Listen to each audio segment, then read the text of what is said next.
From January the 1st next year, we will have this new points-based system, and it's going to be phased over a number of years.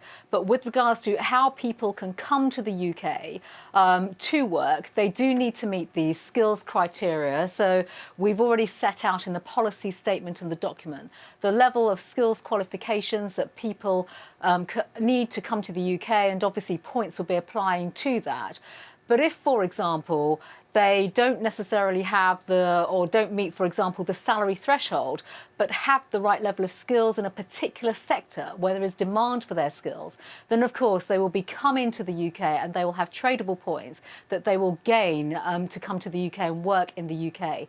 But they're going to need to be sponsored by businesses, by employers, and we're already working with and discussing with businesses in terms of how that system will work and what this also means for business sponsorship, the way visas are granted. We're going to streamline the visa system to make it much more swifter, much more efficient.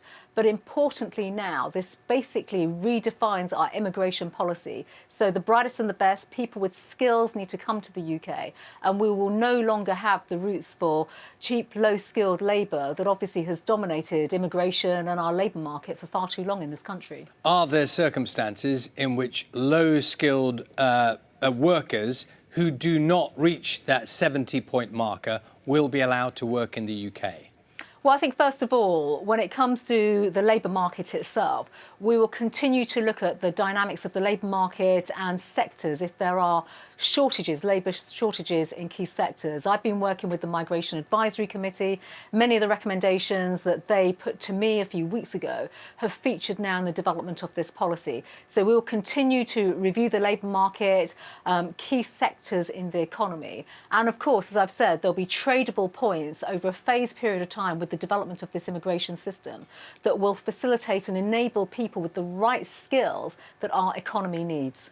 The practical reality, the point I'm trying to get at is the practical reality of this points-based system, and a lot of people are already suggesting this, is that there will have to be so many exemptions that make the broad brush treatment irrelevant.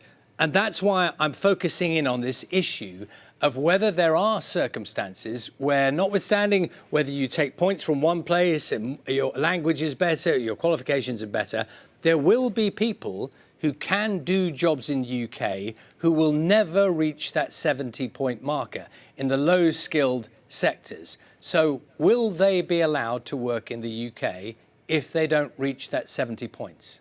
Well, I think it's important to reflect that the system that we are introducing is about the brightest and the best. We want to encourage people with the skills, the right talent to come to the UK. And we do want to end and reduce the level of numbers of people that have been coming to the United Kingdom with low skills.